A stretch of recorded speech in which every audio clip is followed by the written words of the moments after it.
Las emociones aparecieron en el mundo antes que la inteligencia. Por eso, son las primeras en aflorar cuando nuestra mente cree estar en peligro o requerimos convivir con otras personas para asegurar nuestra supervivencia, tanto uniéndonos a otros como permitiéndonos superar ausencias. Las emociones por sí solas no son malas o buenas. Ellas están ahí para cumplir su función. La diferencia está en cómo las manejamos. Aquí entra la inteligencia emocional.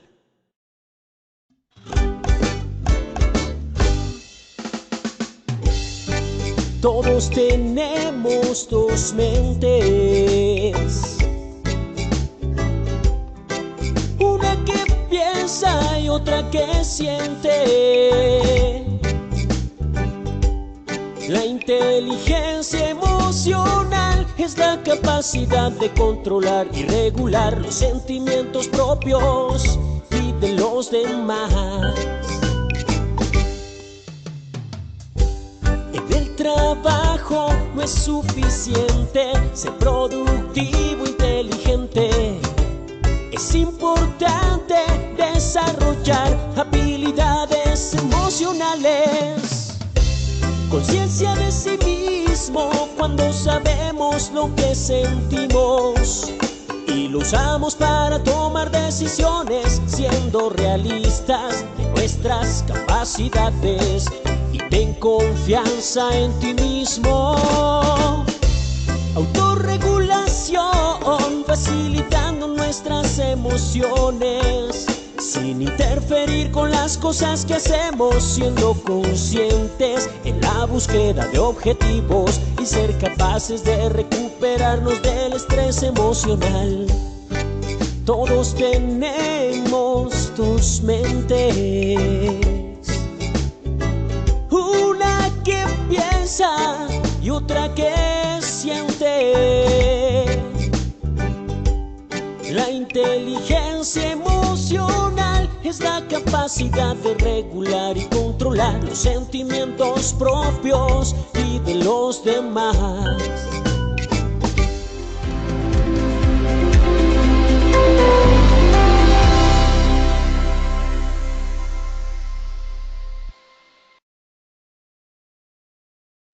Muy buenas tardes para todos nuestros asistentes. Soy Lina Garzón y les doy la bienvenida a este importante tema el día de hoy. Manejo y prevención de los trastornos derivados del estrés. Le damos la bienvenida a nuestra experta del día de hoy, la doctora Dayana Lago, psicóloga magíster en gestión humana y desarrollo organizacional. Doctora Dayana, muy buenas tardes, nuevamente bienvenida a este espacio. Muy buenas tardes, muchísimas gracias por la invitación en el día de hoy. Bueno, como muy bien nos dijo Lina, hoy vamos a estar hablando sobre el estrés. Mil gracias a todos por participar. Como siempre, mis datos en el material que compartimos, en caso de que puedan requerirlos, los van a encontrar allí. Vamos a hablar entonces de la prevención y el manejo de las patologías derivadas del estrés. Estamos en nuestro tema 23. Vamos ya cubriendo un poco nuestra ruta de conocimiento. Aún nos quedan varios temitas para el resto del año, pero ya estamos entrando en materia en lo que relaciona a todo lo que hemos visto de riesgo psicosocial, ya con las manifestaciones en la salud. Veníamos de una línea de la primera parte de la ruta, donde hablábamos en general de los factores de riesgo, de lo que significan, hablábamos un poquito de cada uno de ellos, hablábamos de las condiciones de los datos y del análisis de esos datos para tener la información que necesitamos para a partir de allí establecer medidas preventivas. Cada vez que vamos adentrándonos más en nuestra ruta de conocimiento, vamos a ir tocando más específicamente esas patologías que se van derivando del estrés y el estrés ya visto desde su alteración a la salud. Hoy entonces nuestro objetivo es comprender los aspectos básicos del estrés y cómo este fomenta la aparición de otras enfermedades. El estrés en sí mismo siendo una condición natural propia del individuo, pero que dependiendo de su duración, nos puede ocasionar una enfermedad, que es el estrés laboral, ¿verdad? O el estrés crónico, y que este también a su vez nos puede traer la aparición de otro tipo de enfermedades que vienen antecedidas por la activación fisiológica que trae este mismo estrés. Vamos a tener 3 momentos de nuestro webinar de hoy, en cada uno de ellos un objetivo, como siempre. El objetivo número 1 entonces va a estar direccionado a los conceptos del estrés, el objetivo número 2 a las consecuencias y los efectos, y en el objetivo número 3, que sería nuestro último momento del día, vamos a ver cómo serían esas estrategias de prevención. Vamos a iniciar entonces con la evaluación.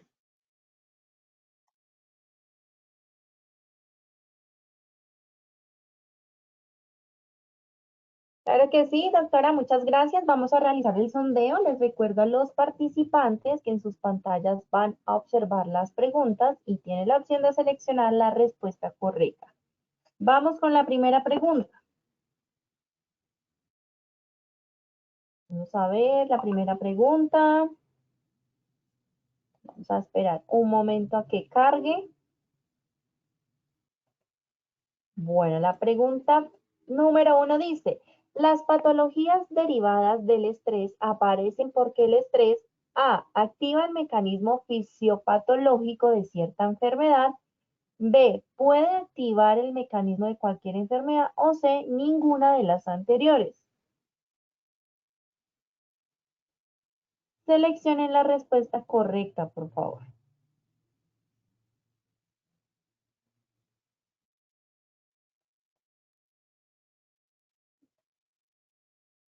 Bueno, vamos a ver los resultados. El 23% dijo activa el mecanismo fisiopatológico de cierta enfermedad, 70% puede activar el mecanismo de cualquier enfermedad y un 7% nos dijo ninguna de las anteriores. Vamos con la segunda pregunta. Las patologías derivadas del estrés se generan por A, la persistencia del estrés, B, la intensidad del estrés o C, todas las anteriores. Seleccione la respuesta correcta, por favor.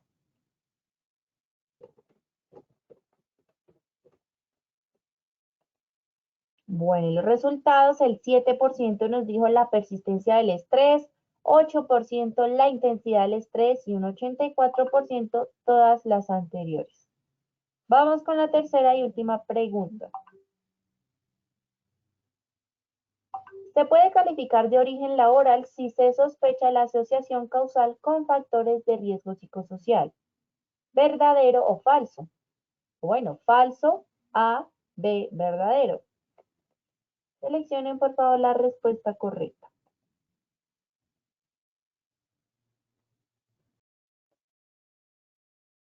Y los resultados, el 20% dijo falso y un 80% nos dijo verdadero. Ya saben, recuerden que al finalizar tendremos las mismas 3 preguntas y la doctora Dayana nos va a brindar las respuestas correctas. ¿Listo? Te dejo para que por favor continúes. Perfecto, mil gracias. Entonces, sigamos y ya ahorita vamos a revisar nuestras respuestas. Sabemos que la Organización Mundial de la Salud siempre nos ha hablado de un concepto importante de bienestar cuando nos referimos a salud, ¿cierto? Cuando nos referimos al estrés nos dice que es el conjunto de reacciones fisiológicas que preparan al cuerpo para la acción. No nos está hablando de enfermedad ni nos está hablando de un estado en donde el cuerpo no tiene bienestar o donde no hay esa percepción de bienestar. Nos habla es de un conjunto de reacciones fisiológicas que preparan al cuerpo para la acción, lo cual quiere decir que no hay como tal una reacción fisiológica que tenga una connotación negativa en relación a este concepto. Es simplemente una respuesta del organismo, ¿verdad? Se convierte en indeseable, es decir, cuando ya el estrés definitivamente se nos vuelve una patología, se convierte en indeseable, desadaptativo y peligroso si no conduce a la acción o es tan intenso que el organismo sucumbe ante él. Si el estrés no tiene un fin, es decir, recordemos un poquito de las emociones.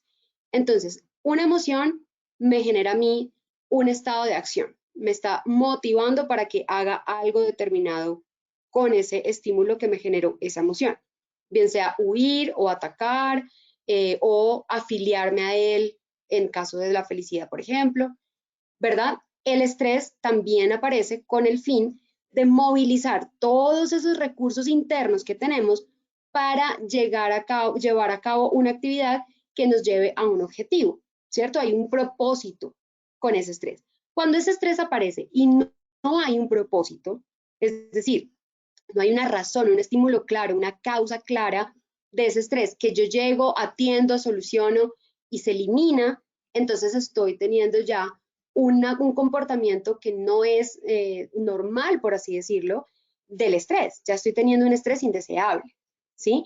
O por el otro lado, puede que sea coherente, puede que sí haya un estímulo que me lo haya generado, puede que sí haya un problema evidente que tengo yo que solucionar y por eso mi cuerpo se está preparando y está teniendo toda esta reacción, pero es tan intenso que el organismo definitivamente no tiene todos esos recursos que necesita para responder a él y colapsa, que es lo que suele pasar con las situaciones que son altamente traumáticas para las personas, como por ejemplo presenciar la muerte de otro ser humano o estar en un entorno donde hay una experiencia traumática para nosotros, por ejemplo, en el caso de los campos de concentración, toda la experiencia que ellos vivieron, las torturas, todo lo demás es suficientemente estresante e intenso que por más que haya una razón de ser para activar el estrés, pues igual de alguna manera desborda a ese organismo y ese organismo sucumbe ante él.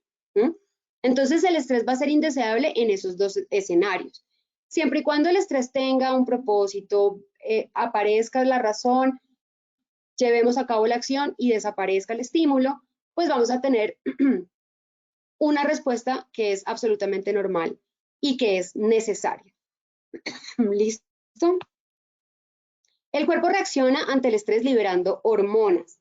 ¿Esto qué quiere decir? Quiere decir que nuestro cuerpo necesita de un equilibrio bioquímico que le permita responder y llevar a cabo las acciones que se le están demandando en el momento.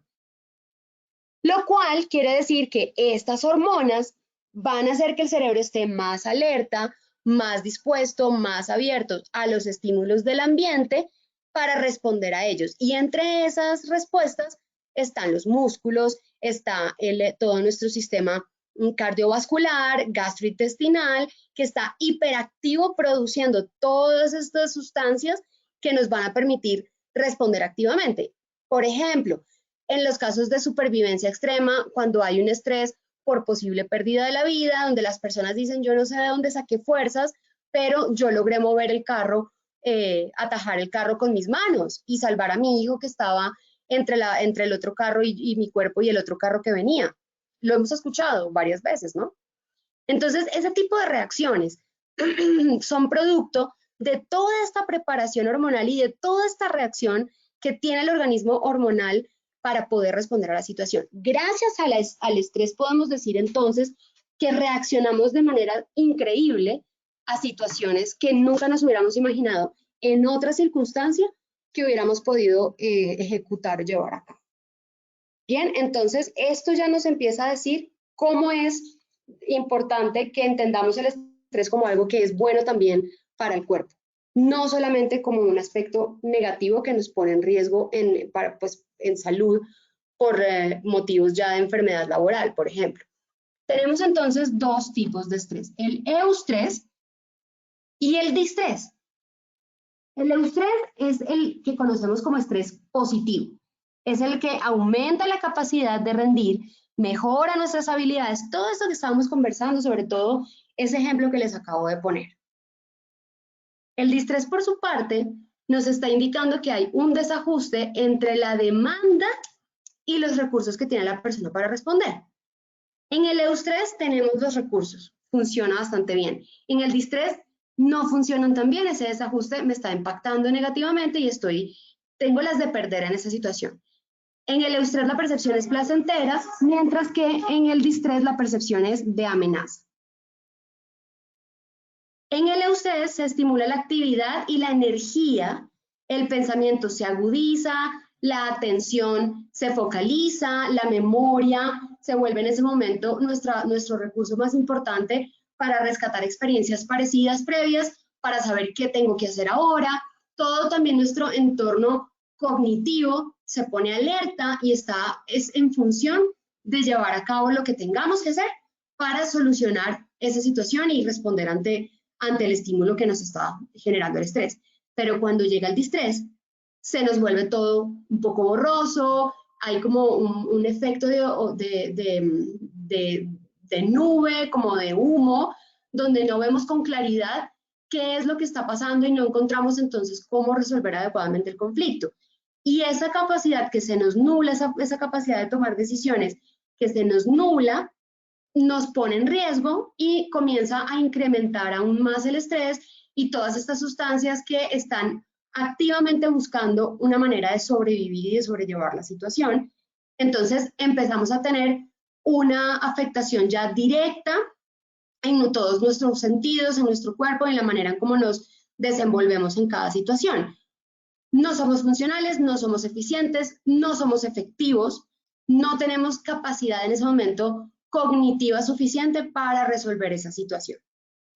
En el eustrés la vida es más atractiva, es más divertida, es decir, nos motiva el estrés. El eustrés de alguna manera nos hace sentirnos vivos y nos hace ser curiosos y creativos, nos hace ir un paso más adelante de lo que estamos haciendo. Es agradable, es placentero y nos ayuda a desarrollarnos y a construir. Mientras que el distrés tiene consecuencias en el organismo que van a ser consecuencias negativas que nos van a enfermar. Entonces, mientras el eustrés nos da vida, el distrés nos va a quitar vida. Los músculos en el eustrés se fortalecen, mejora la función del corazón, tenemos aumento de la resistencia, porque estamos activos, sanamente activos. En el distrés es completamente lo contrario, porque como es desproporcionado, como hay un desajuste entre la demanda y los recursos que yo tengo para responder, entonces la respuesta también de mi organismo va a ser desproporcionada e inadecuada. ¿Eso qué va a hacer? Que pues no tenga músculos fuertes, músculos sanos, músculos activos que me ayuden en un momento de estrés, sino que voy a tener músculos cansados, fatigados, seguramente con lesiones. Entonces tenemos un estado físico no tan favorable ante la situación. De ahí que para mejorar la respuesta al estrés tengamos un buen acondicionamiento físico, una buena estructura muscular y ósea. El eustrés, por su parte, también produce equilibrio y bienestar. El eustrés nos ayuda a sentirnos bien con nosotros mismos, nos ayuda a tener esa satisfacción de realización personal activa, bien, ¿sí? Mientras que el distrés no, el distrés nos va a generar trastornos, posiblemente trastornos mentales, y ya vamos a ver cuáles otros nos va a generar. Bien, entonces hice esa comparación para que entendamos. Sé que ya algunas personas que nos han acompañado en otros contextos pues seguramente habían visto conmigo esa diferencia, pero es muy importante que la tengamos clara porque tenemos siempre esa concepción de que el estrés es enfermedad. Y la verdad es que no, el estrés es de hecho algo tan natural y tan bueno que termina por ser beneficioso para el cuerpo. ¿Cuáles son las fases del estrés? Esto se generó, este modelo, es la respuesta de agotamiento que tiene cualquier ser vivo ante una situación de estrés y luego pues ya se fue ajustando y acomodando a nuestra realidad, pero pues hemos identificado que en una situación donde la vida está en riesgo y donde hay mucho que perder, aparecen estas tres fases del estrés. La primera es la fase de alarma, donde nuestro organismo responde y dice, ok, algo está pasando cuando hay un agente estresor y comienza a revisar qué recursos tiene para responder y cómo responder ante él. Y en ese momento todavía podemos llegar a creer que tenemos lo que se requiere para salir adelante de la situación. En la fase de resistencia ya estamos viendo que el organismo está ya en ese momento de resistir. Está tratando de que toda su respuesta de adaptación esté funcionando de tal manera que tratemos de sobrevivir y de llevar al límite los posibles daños que vayamos a tener por ese factor estresante. Entonces, él está ahí en resistencia, estamos tratando de resistir. Y en la fase de agotamiento es cuando definitivamente ya nos hemos dado cuenta que no estamos saliendo adelante, que estamos resistiendo, sobreviviendo, pero que no estamos recuperándonos de la situación y el agente estresor sigue ahí y nos está demandando más recursos, recursos que ya poco tenemos y que ya se están agotando, y entonces nos está diciendo, ojo, que ya esto ya está llegando a un límite donde esto se está acabando. Entonces llega la fase de agotamiento. En ese momento, cuando ya definitivamente fallan todas nuestras posibilidades de respuesta, el organismo se cansa, no responde más y tiene dos opciones. O continúa luchando hasta morir, porque el agotamiento lo lleva a morir, o descansa y se retira. Muchas veces en el entorno laboral vemos la respuesta de la persona que continúa luchando hasta morir.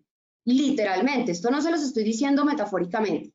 Estoy diciendo de personas que tienen un estrés crónico alto y sigue expuesto al mismo estímulo con la misma respuesta de estrés, sin solucionar, sin salir de ese entorno estresor, sin salir de esos estímulos o de esos factores psicosociales que le están generando ese malestar crónico ya, y se mantiene ahí y se mantiene expuesto bajo condiciones que cada vez van empeorando su estado de salud hasta que la persona colapsa.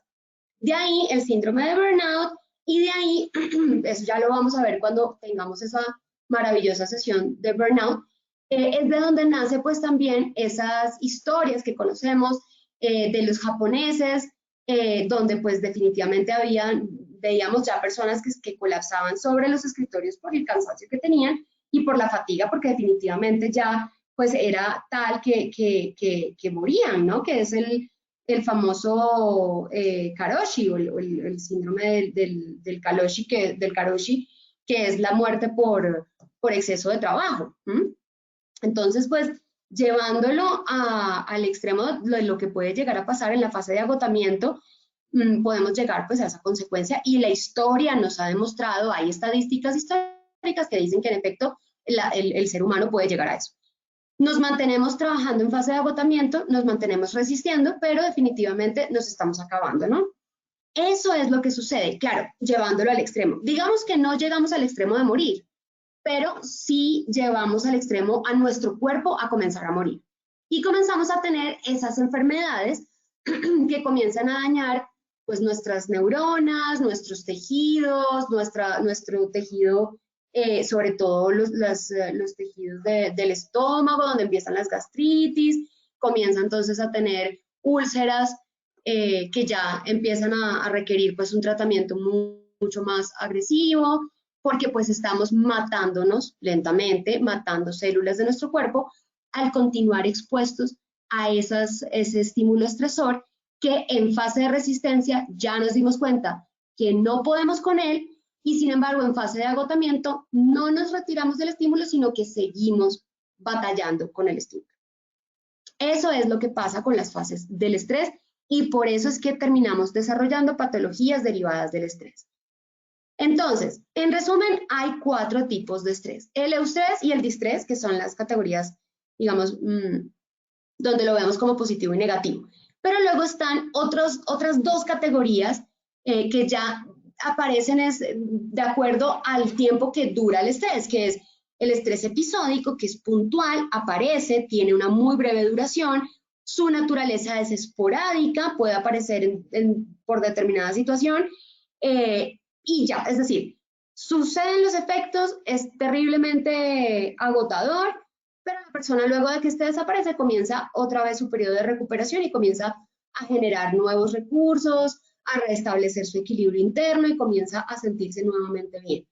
En el estrés crónico tenemos el efecto contrario, y es que la persona, de una exposición repetitiva y prolongada al factor estresor, no logra recuperarse de él.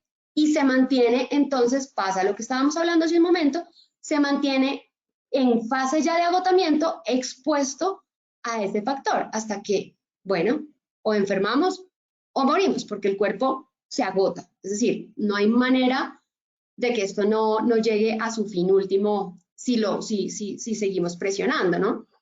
Entonces, el riesgo realmente de tener una enfermedad derivada del estrés está no en tener el estrés, no en el estímulo, está en la intensidad del estímulo y en la frecuencia en la que éste aparece, qué tanto dura, qué tan repetitivo es. Ahí es donde verdaderamente está el problema y por ahí es que comienzan a aparecer ya las patologías derivadas del estrés. Entonces, vamos a tener siempre unos efectos. Estos efectos pueden recuperarse o no, dependiendo si es episódico o crónico. Lo ideal es que sea episódico y lo recuperemos, ¿no? Entonces, tenemos un deterioro cognitivo que en el momento puede ser episódico, como por ejemplo podemos tener ¿cómo se llama el AGT? Ahora se me olvidaron las siglas, lo que significan las siglas, pero bueno, es el trastorno en que en el momento en que sucede el evento traumático, uno queda pues con la incapacidad de recuperar recuerdos por un tiempito, pero eso luego, la amnesia global transitoria, ya. Pero eso luego vuelve y se recupera y entonces uno puede volver a tener su memoria bien, saludable. A veces pasa que por eventos traumáticos o muy estresantes, muy fuertes, podemos tener este tipo de respuestas de nuestra memoria y hay esa alteración.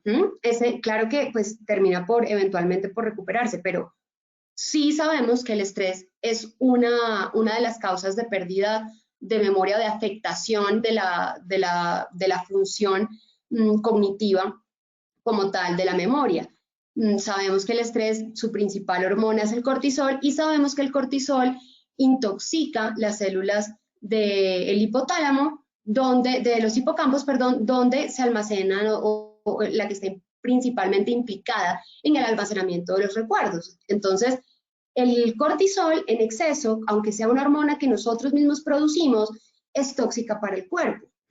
Y claro, como toda sustancia tóxica, pues termina por afectar el funcionamiento de determinados lugares. Lo que pasa es que con el caso del hipocampo, que es esa estructura cerebral encargada de los recuerdos o de participar activamente de los recuerdos, tiene su estructura, es bastante similar, su molécula del neurotransmisor es bastante similar a los neurotransmisores que trabajan también en los hipocampos. Entonces llega allí, se aloja bastante bien, bastante fácil, intoxica y comienza a evitar que funcione adecuadamente. Más adelante hemos visto que con el tiempo, con el deterioro ya que se va dando por el estrés crónico, el estrés postraumático y demás, como se ve también afectada la capacidad de aprendizaje, se ven afectadas las capacidades atencionales, se ven afectadas las funciones ejecutivas, que son la flexibilidad cognitiva, la capacidad para tomar decisiones y demás. Nos hemos dado cuenta también que comienza a generar un deterioro cognitivo ya a nivel de estructura y de función en el cerebro. Entonces comenzamos a ver el cerebro un poco más delgadito, comenzamos a ver ya cambios neuropsicológicos en el perfil ya de la persona y eso empieza a afectar el comportamiento, pero también la manera en que la persona desarrolla su respuesta a estrés.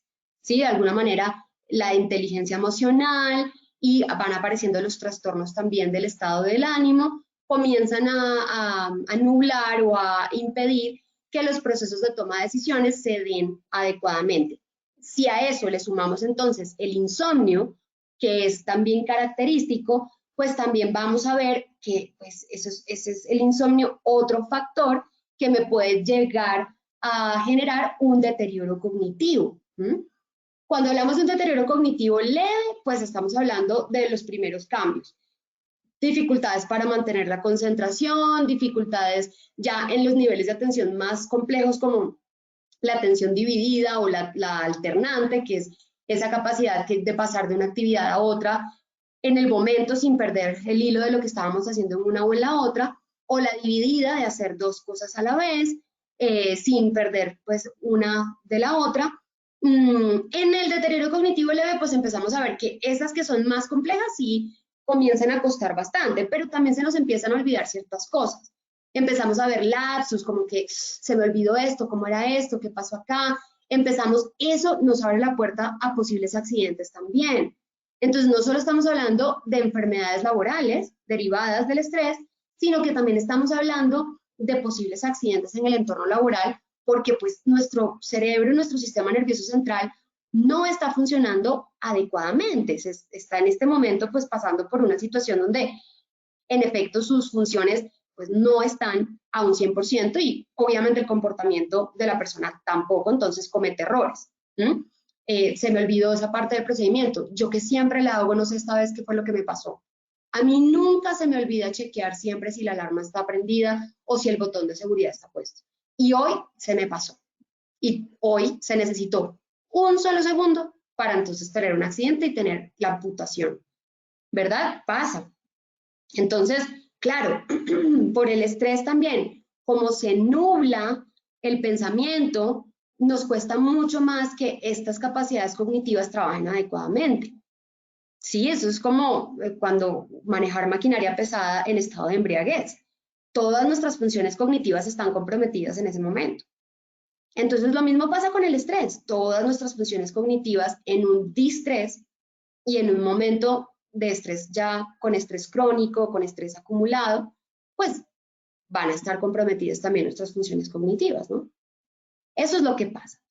También vamos a ver trastornos en nuestro apetito sexual, trastornos de tipo afectivo, desórdenes mentales como un trastorno obsesivo compulsivo, el trastorno de ansiedad, que ya vamos a hablar de ellos, ¿verdad? Hipertensión, arritmias, caídas del cabello, todas estas afectaciones que además van a repercutir en el deterioro de las relaciones laborales, personales, obviamente afectan los índices de la organización, bajo rendimiento, menor productividad, todo lo que ya conocemos. Así que el estrés laboral pues no es más que la reacción que tiene un trabajador ante las exigencias y las presiones laborales que no se ajustan a sus capacidades. ¿Sí? ¿Se acuerdan que mientras se ajuste es un estrés positivo? Entonces, básicamente, en el estrés laboral estamos hablando de un distrés en el entorno laboral. No ajustamos, no podemos responder, no tenemos lo que se requiere para salir adelante de esta situación de el trabajo. Y esa situación, si se mantiene en el tiempo, pues es la que me va a generar el estrés laboral ya como patología, como enfermedad crónica y demás. Ya hemos hablado un poco de las causas, pero las voy a resumir acá. Presión laboral por parte de un superior, de otro compañero incluso de trabajo, presión laboral. El volumen y el tipo de trabajo que se tiene, también esto tiene que entenderse de acuerdo al individuo. Recuerden, por favor, nunca olviden que cuando hacemos valoración de los factores de riesgo psicosocial, sobre todo cuando hablamos del tema del estrés, hay que comparar siempre con las características del individuo, porque hay unas características que son unos factores individuales que predisponen un poco más a una respuesta de estrés negativo o del distrés. Entonces, ojo que no es que cualquier volumen de trabajo me genere estrés, no es que cualquier presión laboral me genere estrés. Obviamente va a haber presión laboral en determinados momentos, en determinadas labores, para determinados cargos. El problema, recuerden, el problema es cuando a estas causas yo no le tengo respuesta, no tengo la capacidad. Ahí me desborda y ahí es donde me enfermo. Las tareas monótonas, los plazos ajustados, trabajar a una alta velocidad, el ambiente laboral inadecuado, todo esto pueden ser causas que me generen una respuesta de estrés y que se convierta en un estrés negativo. El estrés es el mecanismo fisiopatológico de ciertas enfermedades, pero no de todas. Es el mecanismo que activa, es decir, es el inicio, el detonante de ese mecanismo fisiopatológico de otras enfermedades. Por ejemplo, estuvimos hablando bastante rato de este ejemplo. Cuando hablamos de enfermedades ya del estado de ánimo, ¿sí? Trastornos como por ejemplo la depresión o la ansiedad. Tiene que haber un mecanismo que active, fisiopatológicamente hablando, active el desarrollo de esas enfermedades, de los síntomas de esas enfermedades, ¿verdad? ¿Cuál es ese mecanismo? Pues toda la carga de las sustancias químicas que el cuerpo prepara para responder al estrés, que no se gestionan adecuadamente, que se mantienen por mucho tiempo en nuestro cerebro y que entonces intoxican, inundan y van maltratando la función de esas neuronas y de esas estructuras cerebrales.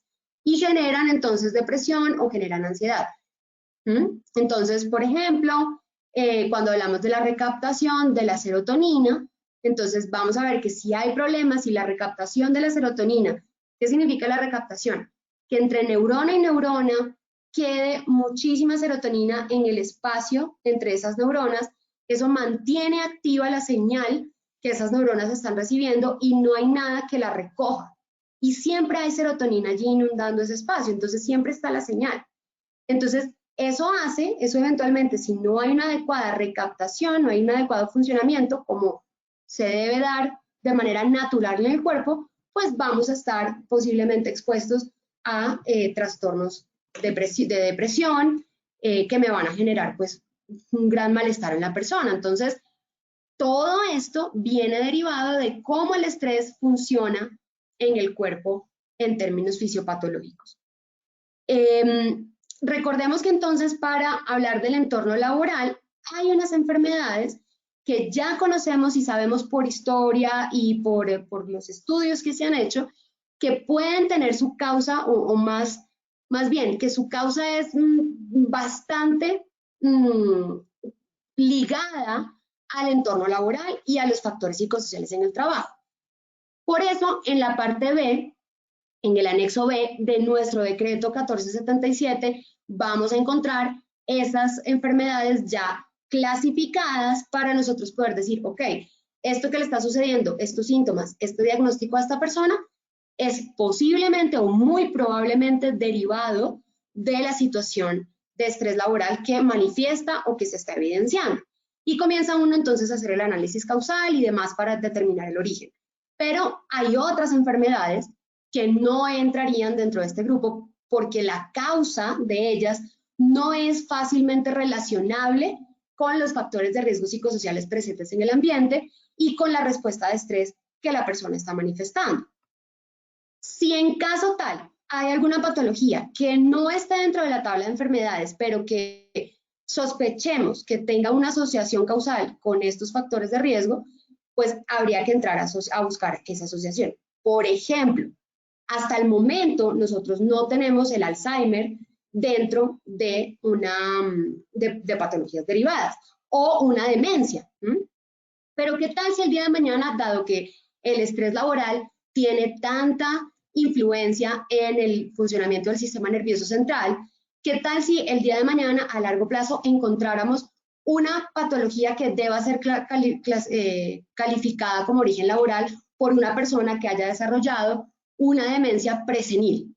Entonces, un ejemplo, ¿sí? Entonces uno tendría que ver, ok, eso no está como tal en la tabla, pero podría sospechar una asociación causal, habría que ver la historia de la persona y comenzar nosotros entonces a definir la causalidad entre esa patología y el estrés. Les estoy poniendo un ejemplo pues un poco como fuera de lo que normalmente hay, pues como para que veamos lo que podría llegar a pasar, pero claramente ustedes seguro ya han tenido otras experiencias en las que pueden relacionar esta situación, ¿no? Y en las que también otras experiencias donde dicen no hay manera de que esa enfermedad se pueda calificar como origen laboral.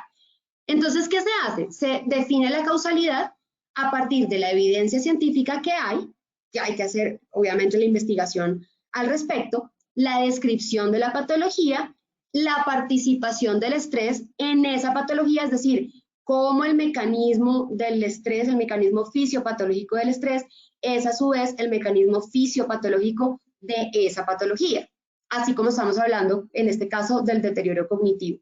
Entonces, una persona con deterioro cognitivo moderado o severo, que estamos ya hablando de un proceso ya degenerativo, ¿cierto? ¿Cómo puede llegar a estar asociado con el estrés? Para poder determinar si esa situación es de origen laboral o no.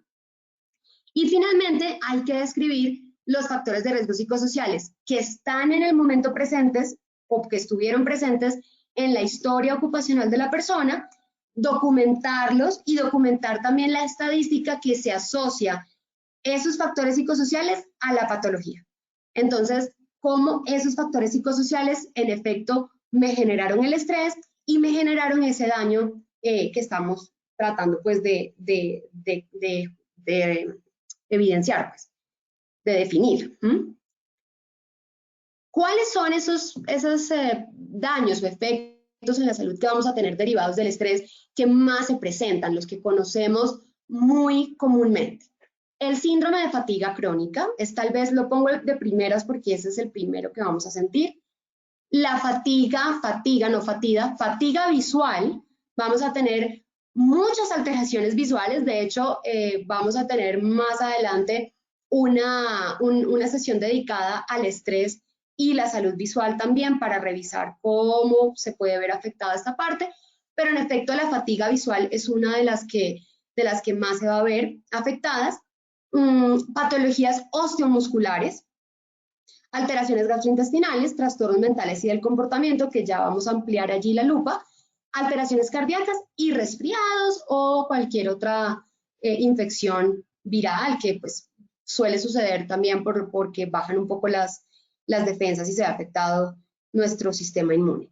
Recuerden que la clave para definir si el estrés es eustrés o distrés y si me va a generar alguno de estos efectos es la intensidad del estímulo estresor más la persistencia del estímulo, es decir, la repetición del estímulo, la frecuencia del estímulo. ¿Cuál es el síndrome de fatiga crónica? Es el síndrome en el que la persona se siente totalmente agotada, se siente cansada, pero lo más importante es que el agotamiento no se alivia con el descanso, por más que la persona descanse.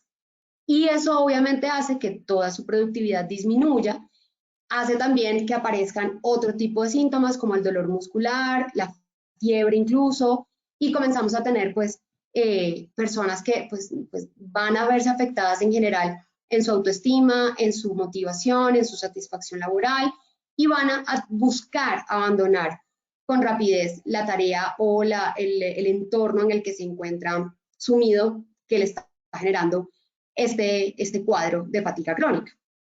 Si lo recupera, hay posibilidades de recuperación, pero si la persona persiste y se mantiene en ese entorno, bajo esas condiciones, la fatiga crónica va a llevar a su vez a que haya otro tipo de enfermedades.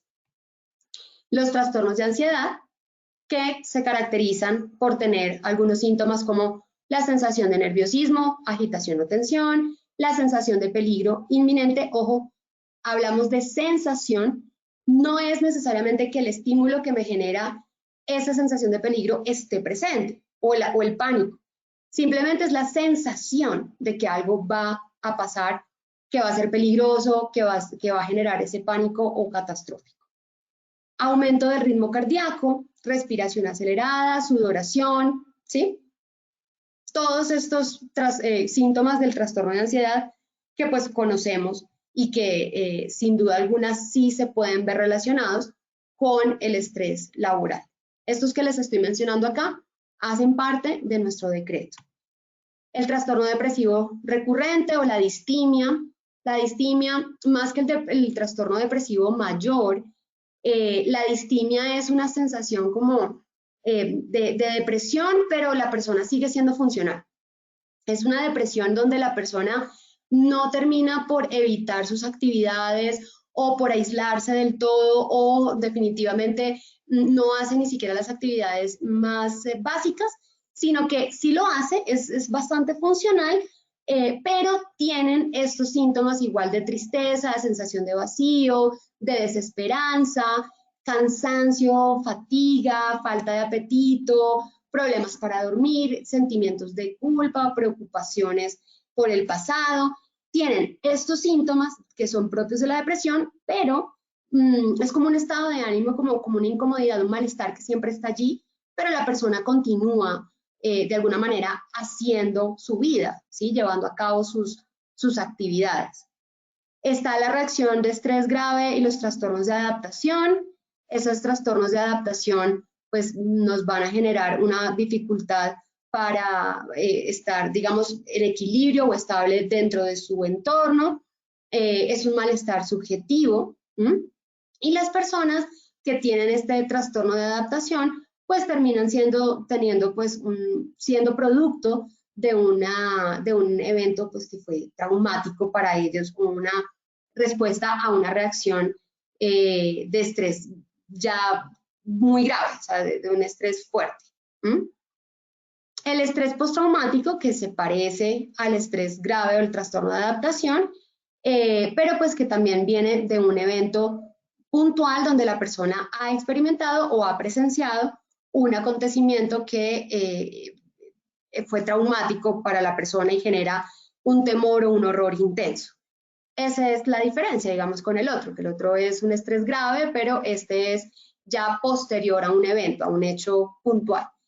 En este vemos lo que conocemos comúnmente por recuerdos recurrentes de la situación, revivir el hecho, sueños perturbadores, irritabilidad, agresividad, perturbaciones en el sueño a nivel de terrores nocturnos, pensamientos negativos sobre sí mismo, desesperanza.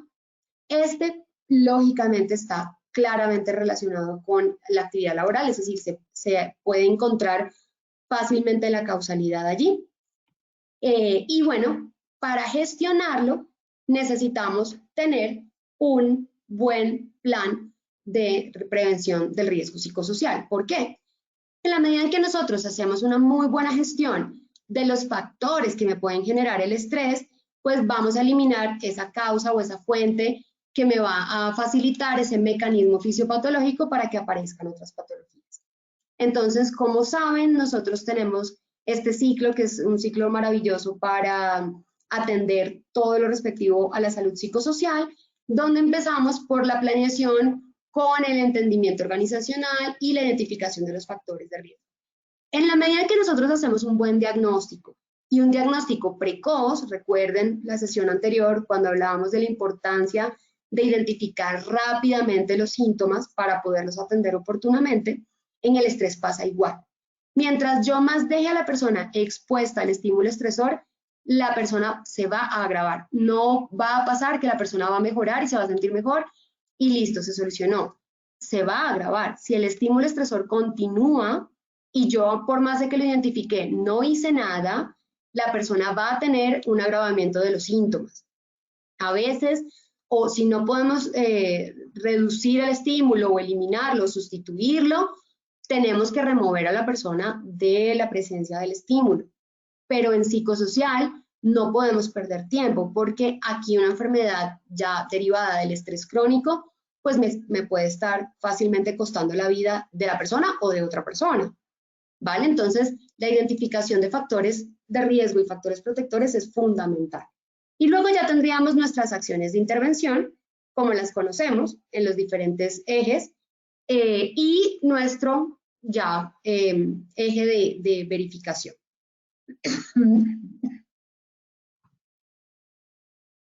Cuando hablamos de la prevención del estrés en el individuo, hablamos de técnicas que me ayuden a manejar el estrés. Pero yo no le puedo pedir al individuo que maneje el estrés, que aplique todas estas técnicas, que tenga una respiración profunda y guiada cuando tenga estrés en el trabajo, que trate de pensar en otra cosa, que visualice un entorno agradable y positivo, que medite, que focalice las emociones placenteras, que haga diarios de agradecimiento, que haga diarios emocionales, que tenga flexibilidad en el pensamiento, que dialogue, que busque ayuda con un experto. Todo eso está muy bien, pero yo no le puedo pedir eso a las personitas de mi organización si esta parte no se está gestionando. Si yo no tengo identificados los grupos de personas claves que tienen mayor riesgo psicosocial, si yo no tengo claro en mi organización quiénes son los que me están puntuando con un nivel de estrés alto, si yo no tengo claro de esas personas que van cambiando de roles, de funciones o de áreas, cómo les ha impactado el cambio. Porque si nosotros no detectamos el estrés en la organización, sino que ya cuando llega la incapacidad, llega la queja de la persona, ahí es donde entramos a gestionar, pues no estamos haciendo prevención de la enfermedad derivada del estrés. Porque no estamos haciendo prevención del estrés, porque no estamos haciendo gestión psicosocial. Entonces, esto está muy bien. Los talleres de estrés son muy buenos, los talleres de fortalecimiento de las estrategias de afrontamiento son excelentes, pero el estímulo, recuerden que todo lo que hemos hablado acá, me voy a devolver, el estímulo es el que se necesita para desencadenar la respuesta de estrés. Intensidad del estímulo y persistencia del estímulo, para que todo lo demás se desencadene. Entonces, si yo tengo una persona que es excelente haciendo yoga, meditando, tiene los mejores hábitos y estilos de vida, tiene un muy buen estado de salud, pero la tengo expuesta a estímulos estresores de gran intensidad y de alta frecuencia, pues igualmente se me va a enfermar, porque es el organismo, es el cuerpo humano, cómo funciona. Entonces, de eso se trata. Hay que implementar muy juiciosamente nuestro diagnóstico, nuestros canales de comunicación con los colaboradores tienen que estar abiertos, disponibles para que la gente tan pronto sienta algún malestar o algo que no está muy bien, puedan comunicarse y manifestarlo. Hay que hacer un entendimiento de la organización, hay que tener acciones de intervención intralaboral, pero también de promoción de la salud, hay que promocionar calidad de vida, hay que hablar de factores extralaborales, hay que involucrar a la familia en todo el sistema de salud, de seguridad y salud en el trabajo, hay que ganarle un paso adelante al acoso laboral y a la violencia en el trabajo. Y tenemos siempre que estar revisándonos cómo vamos, qué está pasando y cómo hemos impactado a la población. Eso es realmente lo que nos va a ayudar a generar una muy buena prevención. Y esto nos va a ayudar a fortalecer al individuo. Muy bien, entonces con esto vamos a evaluar nuestro sondeo para terminar y espero que haya sido información muy útil para ustedes que puedan poner en práctica dentro de sus entornos laborales. Muchas gracias. Doctora, a ti muchas gracias. Por supuesto, vamos a ir cerrando nuestra acción educativa. Vamos entonces con la primera pregunta del sondeo.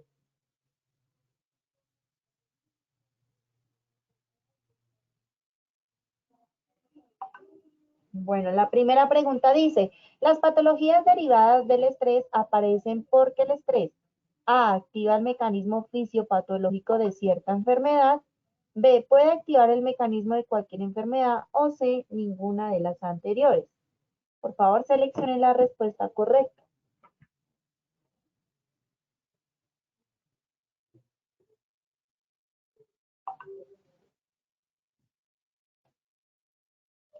Bueno, y los resultados, el 36% nos dijo, activa el mecanismo fisiopatológico de cierta enfermedad, 59% puede activar el mecanismo de cualquier enfermedad y 5% ninguna de las anteriores. Doc, por favor, ¿cuál es la respuesta correcta?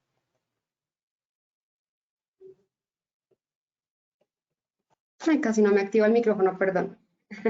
Muy bien, entonces la respuesta correcta para la 1 es que en efecto puede activar el mecanismo de ciertas enfermedades, pero no de cualquier enfermedad. Así que es la A. Bien, Doc, gracias. Vamos con la segunda pregunta. Las patologías derivadas del estrés se generan por A, la persistencia del estrés, B, la intensidad del estrés o de todas las anteriores.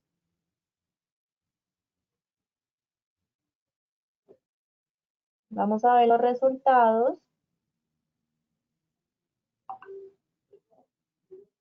El 7% dijo la persistencia del estrés, 5% de la intensidad del estrés y un 88% nos dijo todas las anteriores, Doc.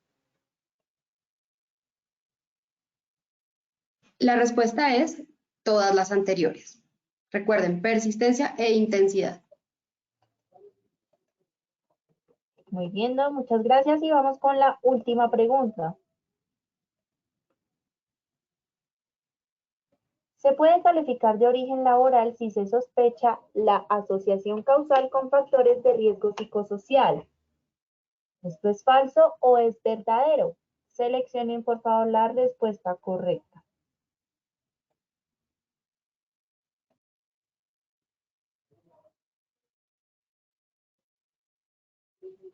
Vamos a ver los resultados. El 8% dijo falso y un 92% dijo verdadero, Doc. Muy Cuéntanos bien, entonces, sí.